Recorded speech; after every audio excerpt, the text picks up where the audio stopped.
Hello and welcome back to Open. Don't forget to get social with us. Tweet us at BronxNet TV or like us on Facebook at Open BronxNet Television. It's important.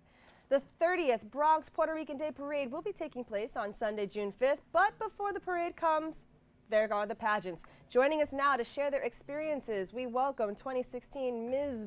BXPR Queen Elizabeth Ruiz Delgado Juncos, that's a lot, along with 2015 Queen Wanda Guzman and 2016 Teen Queen Kiara Carrion. Welcome, ladies. Thank you. Thank you. So, all right, pageants.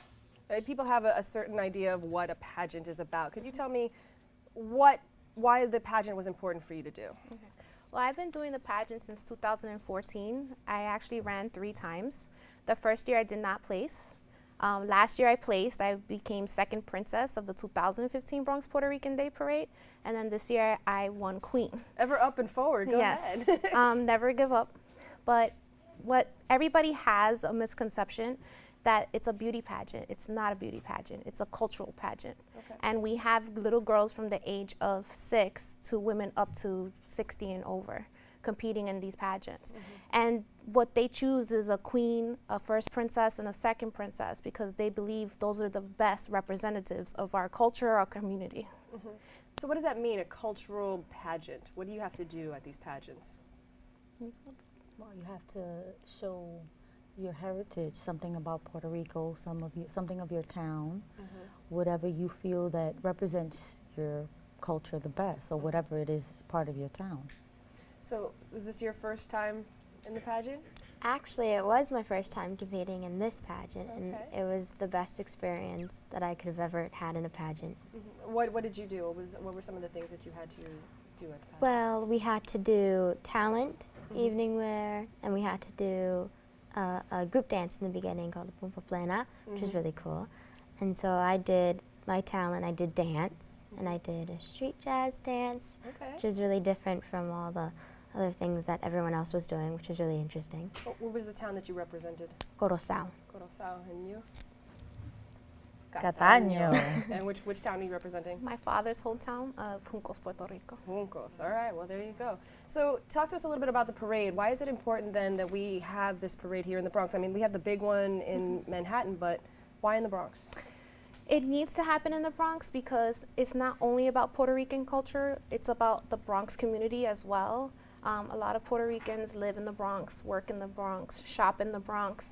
So we need to continue to bring business to our community. Also, you know, it's been going on for 30 years. It's a part of history, and it's also one of the largest parades in the Bronx, and it needs to continue to go on. So we need our people to go and support and be there and cheer and wave your flags, you know, the day of the parade, because it's about community. Right. I know I had seen you guys at the event at Princess for a Lifetime. We did the fundraiser for the Port Morris Distillery. And I asked you guys what it means to be Puerto Rican. Could you reiterate what that means to you, what it means to be Puerto Rican? To me, it's just a pride that, you know, anyone can have the pride. You're Irish, you have pride that you're Irish. We just have pride that we're Puerto Rican. We were fortunate enough to be born Puerto Rican, and we want to share that with everyone. Palante. What does it mean to you to be Puerto Rican? You're part of the younger generation, I'm sure. Were you born here? You born on the island? I was born here in the Bronx. It's an honor and a blessing to be Puerto Rican because I get to show everyone who I am as a proud Puerto Rican young teenager. I get to inspire other girls, and it's wonderful. Beautiful. And how about you?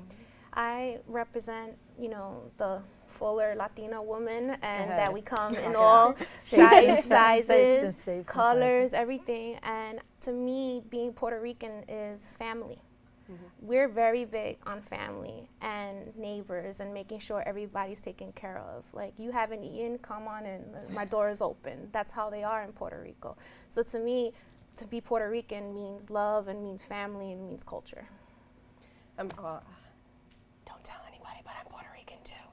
So I get that, and I feel like cultural representations are important, and it's wonderful to see beautiful ladies like you, different sizes, shapes, and just looks, you know, and knowledge bases representing who we are here in the States, because it's different here for us, you know, being Puerto Rican descent and growing up differently from our family down in the island. So what does it mean then to be, I mean, I know that we talked about at the distillery about being, for me, I like to say I'm New Yorican, right? Because I'm from New York. But people use that word as a derogatory term. Do you see it that way?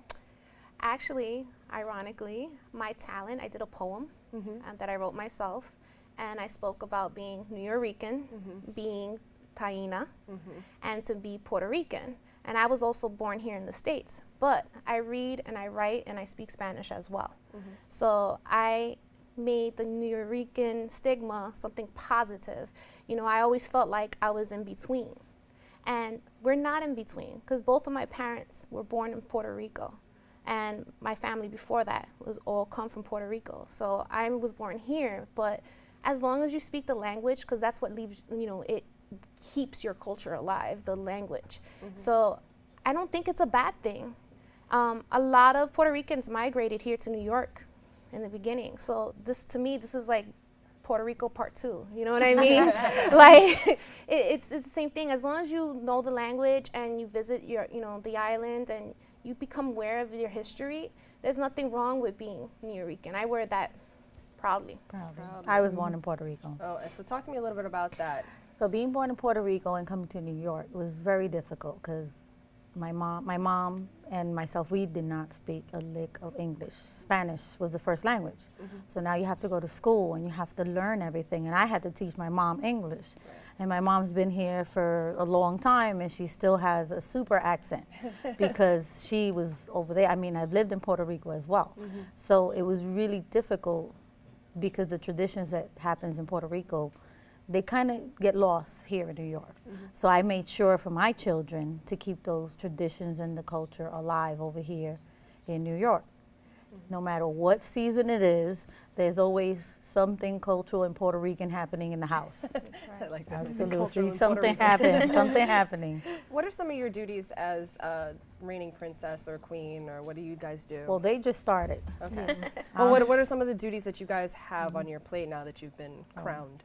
We do a lot of community events, and we have to make sure that everything is represented well.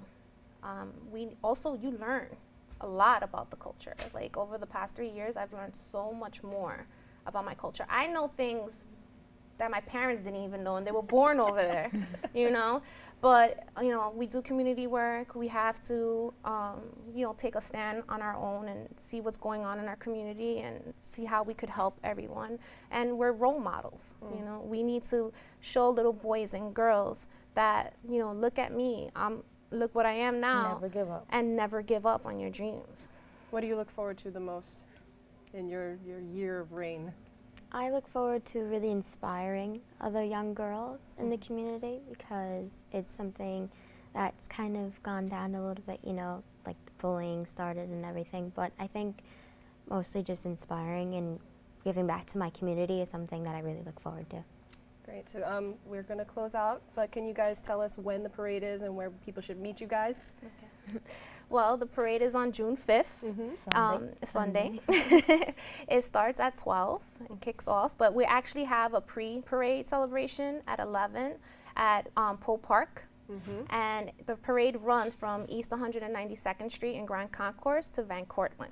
Wow, it's a good trip. Yes. You going to walk that or are you going to be on a float? We're going to be on a float, but at Lucky the you. end of the parade, there's a stage. Oh, So lovely. if everyone wants to go to the end of the parade and, you know, you get to see all the princesses and the queens together from all the divisions. Sounds And they have beautiful. so much fun on the stage. All right, so 12 o'clock, Yes. June 5th, starting at Poe Park, Yes. and then walking all the way up to Van Cortlandt. Yes. So we'll see you guys there. Yes, Thank thank you. you. We hope to see you guys there. So we're going to take a quick break, but coming up, we'll learn more about the 2016 Brio Awards. So stay tuned.